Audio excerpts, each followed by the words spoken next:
However, until I can pack up my bags and move to Uganda and never, ever, ever come home, sorry, Mom, I plan on going to school and getting my associate's degree in communications, and then getting my bachelor's in gender studies and communications, and then eventually getting my doctorate and PhD in communications and gender studies, and possibly doing a little bit of teaching somewhere in there, hopefully. So some of the books that I have read as part of this project is these ones. They're all wonderful, but I highly recommend Full Frontal Feminism, Purity Myth, and Yes Means Yes. Jessica Valenti is one of the greatest authors I have ever found. She is hilarious, she is honest, and she is just amazing. However, for boys in the audience, I would definitely recommend Guyland, Getting Off, and Toxic Masculinity, though I don't have Toxic Masculinity on here. Some more of my sources, and more sources, and thank you. Okay, so thank you to Jennifer for telling me to dye my hair pink and listening to my crazy. I cannot tell you how many times over close to the last, oh gosh, how many years now? 5, 6, 7 years that I've known her. I have come up to her, just absolutely freaking out, crying, telling her that I can't do this anymore, after staring at horrible images of women or children, child soldiers, whatever it is, coming to her and crying, and she always calls me down and tells me to go watch Mulan and sing musicals, and it's great. Anthony, for putting up with me and my crazy for the last 3 years of being in his advisory. I'm not always the easiest person to deal with, even though I seem remarkable. I'm kind of like a dog that sort of just wanders around and you never really know where I am, but he always finds me. Paul, which is probably good because I do need to be kept on track. Anyway, Paul for helping me, supplying me with some of the books that I used in my research paper, and for also listening and being patient and being a really awesome male input in our Endless Girl Talk at senior team. Nicole, because she completely de-stressed me about getting science credit, because I came to her and was like, oh my god, I have so much science credit, I'm not going to graduate. And she's like, oh, this is fine, here, just do this. I was like, thank you. Pauline and Juliet for inspiring me daily. Joel, Lauren, Rogers, Alyssa, Emily, and Emily for being the best team I could ever ask for. Jen and Anna, Melvin Kelly for letting me host my fundraiser at the Coffee Hang. Rachel, Dustin, Esther, Jennifer, Jen, and Anna for performing at my fundraiser. Sydney for always calming me down. And my mom for always supporting me and passing her crazy on to me. I definitely got that from her. And of course, all of you for watching and hopefully learning something. Shameless plug for my nonprofit, and any questions? Yes? What do you feel like as a society we should be working towards to deal with falsified rape reports or stuff like that? Because I mean, I'm obviously not saying that all rape reports are falsified, but we've all heard of we've all had that one friend or whatever that, the ex or whatever. I mean, how should that be treated?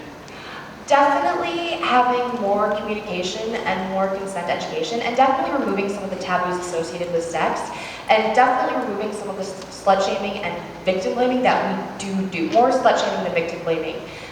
There's a chance that, I mean, sure, maybe it is a vindictive ex, but I mean, you would have had to have done something really horrible to that girl or boy to make them want to ruin your life like that and just claiming that you raped them. But erasing the shame associated with sex, erasing the shame associated with one-night stands, so that then if a one-night stand takes place or a drunken hookup takes place, you don't have to then later say, oh wait, I don't want to be labeled as a slut, I better call this rape, instead of just being able to say, hey, yeah, I had sex, that's okay, like, let's move on. I guess that's the best advice I can give. I don't necessarily know, but I mean, that's what I think personally. Yes? You talked earlier about like sex education and in schools, and you talked about possibly being a teacher. So if you were going to teach, if you could just choose an age range to teach sex education to, what would it be, and why would you choose that age? Definitely between the ages of, I want to say 5th grade to probably like 9th grade.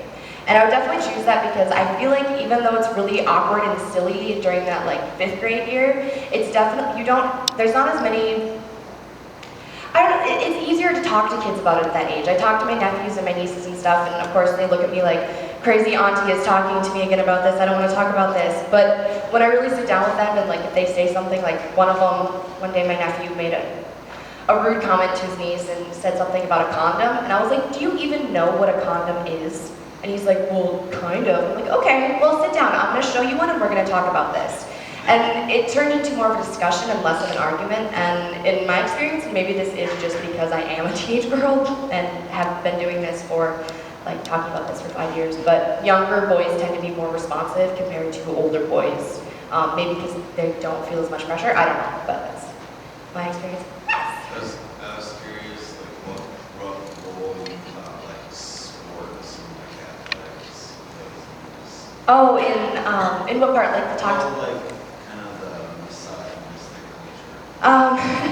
Well, I think one aspect is definitely that in order to be good at sports, you do sort of have to have a certain tough skin about you. You have to be strong, you have to be a man. I have a good friend who he works in a very like male culture, and so it is very like, grunting and I don't know. But I think that sort of assumption associated with it and the way that we glorify this masculine idea of what a man is can definitely create some warped concepts of what it is to be a man. And also, obviously using cheerleaders just sort of like in the middle. I mean, the only time I've ever seen girls play football is when they're in lingerie. And so I think I don't watch sports, but I guess that's the best that I can give you for now. I'm sorry, I don't, yes, Jennifer. What about sexism in the Sexism in geek culture, oh goodness, okay. Question again? I don't know. I asked her to address sexism in geek culture. What? So I guess this sort of falls under I guess it sort of falls under the whole girl gamer thing. Like, are you a real gamer? Is that kind of what you're talking about, or just like? Stuff like in video game images and Oh yes. female superheroes. And How women in any sports game or fighting game, they have to have huge breasts and they're half dressed and they have like complete terrible armor.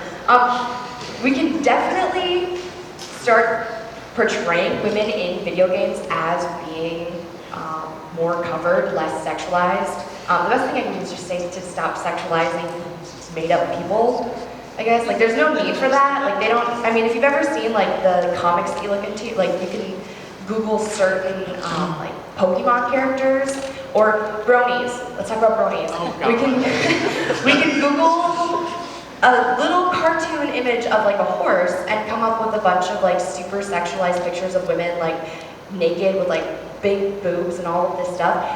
To just stop doing that. Stop sexualizing things that don't need to be sexualized on either gender. And to stop, I mean, that's another thing, is not only are women like they have no armor and they have big boobs, but guys are always like these big strong dudes and like muscular, and that's totally unrealistic for both genders. I'm sorry, I went on a rant. Yeah. What kind of responses have you had when you've had conversations about toxic masculinity with your peers? I guess it very much depends on who I'm talking to it with. Obviously at our school we have sort of, we have a different kind of students here. So it's not what I would get if I went into probably like a boys' locker room at a regular high school and was like, hey, you guys want to talk about your feelings and toxic masculinity? Like, it's probably not the same response. So generally I do get mostly positive feedback. However, it is challenging for me because I don't understand what is going on in boys' brains. So it's sort of that connection. But generally it's positive. Like I said, I've noticed that the younger the boys are, or the older they are, like after 25 and like before 15, generally they tend to have better responses. Cassie, you had a question. Would you consider doing a sex education class at the elementary school here? Oh boy. Yes, but it would definitely be very different than the type of sex education class I would be teaching here. I don't think I would. Yeah. What's the most important thing you think they need to know at that age? So like The most important thing. yeah, like fourth fifth, sixth. Fourth and sixth. Well, this actually, I think this applies even like as young as kindergarten. And this isn't really sex related. This is just interpersonal communications related. If a boy or a girl, like if you're on the playground and that boy or girl is like hitting you or kicking you or doing something like that, no, it doesn't mean that they like you, and no, it's not okay to do that. You shouldn't show that you like a person by doing that. And that, I know that sounds silly, but it is so important for future relations and so important in future communications. But I guess along the lines of sex ed, oh boy, I guess the most important thing that I would, I don't know, I guess being able to answer their questions honestly, as long as parents were okay with it. Because I know that like with my nieces and nephews, even if it's the most embarrassing question in the entire world and I don't want to answer it at all, I still will, because I know that if I don't answer it, they're going to go home and Google it, or they're going to ask their friends about it. And at least if I'm giving them, I can tell them not only the honest truth about it, but I can also tell them sort of the emotional response. Yes, you can. Back to the sentence and how girls, they only do sports. Do you think that, because you see if there's a girl on a football team at a school or something, they put on the news and top story. Do you think that helping with girls starting to do stuff that guys do, or putting it down? I think generally, I think it's helping as long as, it all depends on what the media is saying about it. If they're saying that it's really cool and the girl is getting a lot of positive feedback from her teammates, which is the most important thing, I think it can be a really positive thing. I think that we need to have more girls doing boy things and more boys doing girl things. I think that that's really important. So I think it's positive as long as it's being portrayed in a positive light, but if it's putting her down or saying she could never be as good as the boys or isn't being able to live up to it, I think that's kind of stupid. Yes? If you could sit down with Beyonce, what would you want to say to her? Beyonce? Oh, goodness. You know, it's funny because I literally worship Queen Bee, but I've never actually thought about what I would say to her, probably because I'd be too busy like trying not to throw up in her presence. Out of excitement or? Yeah, well, yeah, excitement, just like, oh god.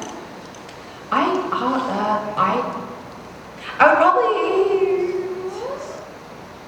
I guess I would ask her why she uses certain images in her music, certain sexualized images, and sort of sexualize herself body images through her music videos, and why she does that, and if she feels like it is truly empowering or if it is exploitation masked as empowerment. We good? Any more questions? Yeah.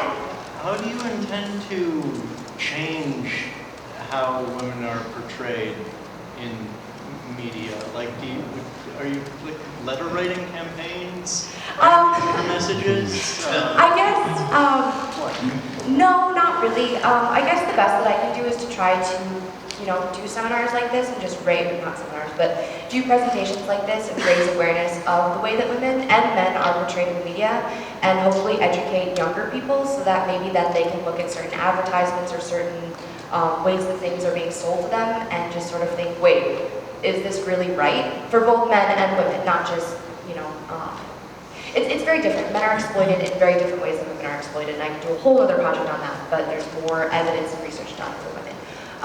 But I think just getting awareness out is the best I can do, because if people stop buying the products that sexualize and exploit these men and women, then the companies are going to have to change the way that they sell these products. Cassie, yeah.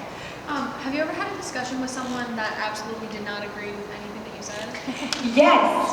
The other day on my Facebook, actually, I had a discussion with a woman because I shared a BuzzFeed thing that was like a feminist thing, and she commented on there, and she's like, I believe in equality for everyone, but I'm not a feminist.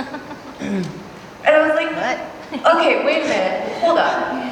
And I do have a right-wing team of crazy feminists on my Facebook, so there was a lot of comments before I got to this, but she was, it's a lot of discussions, and the best way that I can try to do it is to be kill them with kindness and information, but it's really hard because I'm a very not always the nicest person, but definitely, it's definitely facing a lot of opposition. But I guess the best way to do it is to realize when a person is open to a discussion and actually wants to learn and maybe give you some insight into what their pain is, versus a person that just wants to say, no, you're wrong, and this is why you're wrong, and to sort of choose your battles, I guess. Yeah. No, yes. Me? yes, Okay. yeah. Are there any media examples that you would say are a good example of gender equality and Yes. like a movie or a video game, or what would you say would be, this is what other forms of media should strive to be like? One thing that I really liked is they just,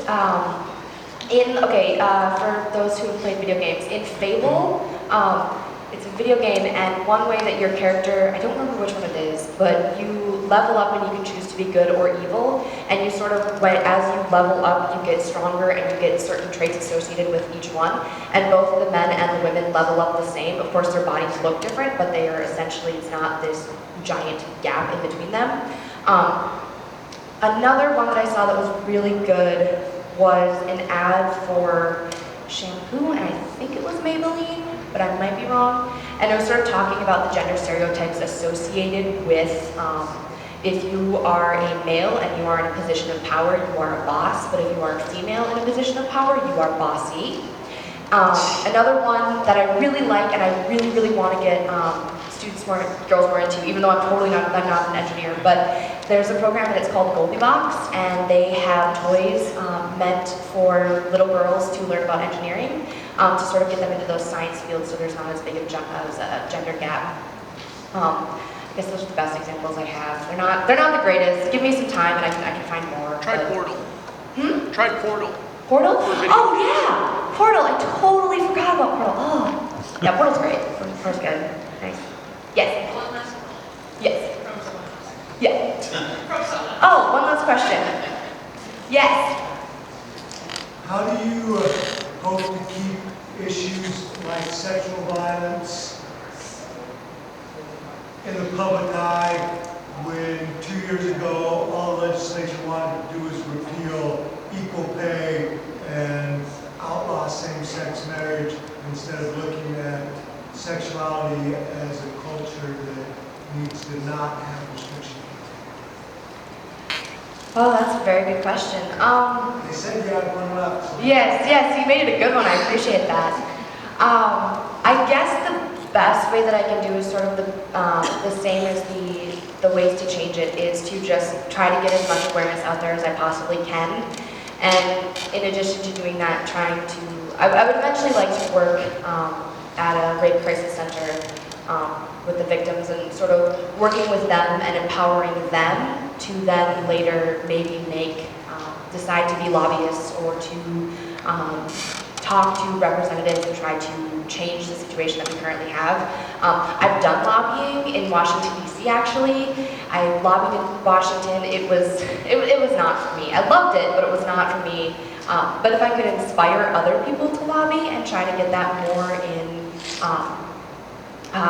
awareness and especially in the political eye, I would definitely try to do that. And also maybe electing politicians that actually care about sexual violence and that have said in their have mentioned it, I suppose. So yeah, it's the best I can do for now. Okay.